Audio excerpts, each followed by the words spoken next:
Politika ang tinitingnang dahilan ni Albuera Leyte mayoral candidate Kerwin Espinosa sa pamamaril sa kanya.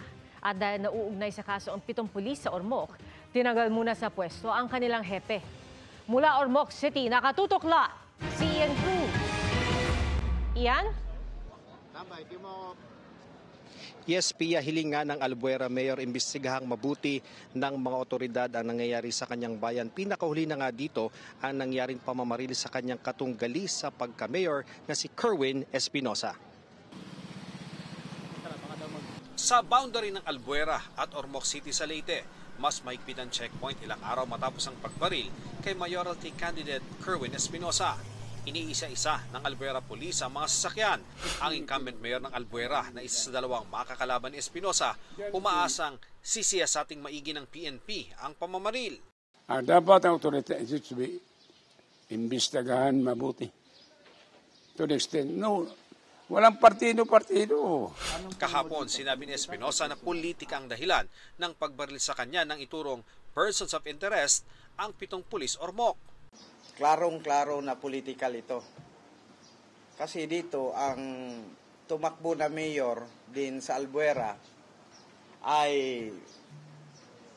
bilas ni Richard Gomez at ni Lucy Torres. Congressman Richard Gomez at ang mayor ng Ormoc, ano niya yan? Ang kapatid ni Lucy Torres na si Karen Torres, asawa niya si Vince Rama, na yun din ang tumatakbo dito na mayor.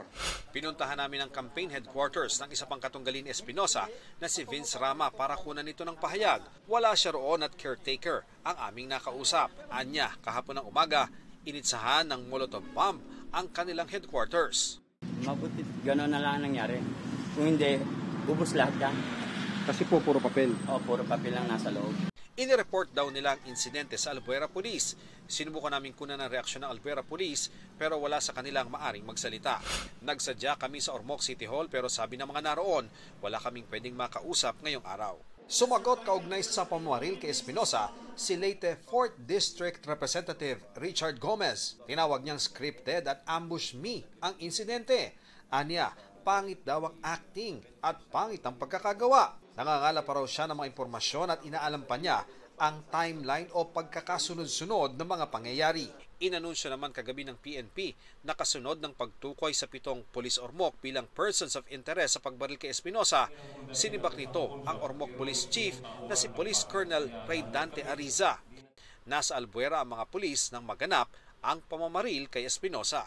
Yung pong mga SOP, pagkapag po ang mga polis po ay na-involve sa mga ganyan, kasama na po dyan yung restricted custody, at isurrender na po kayo yung kanilang mga firearms para po iparapin.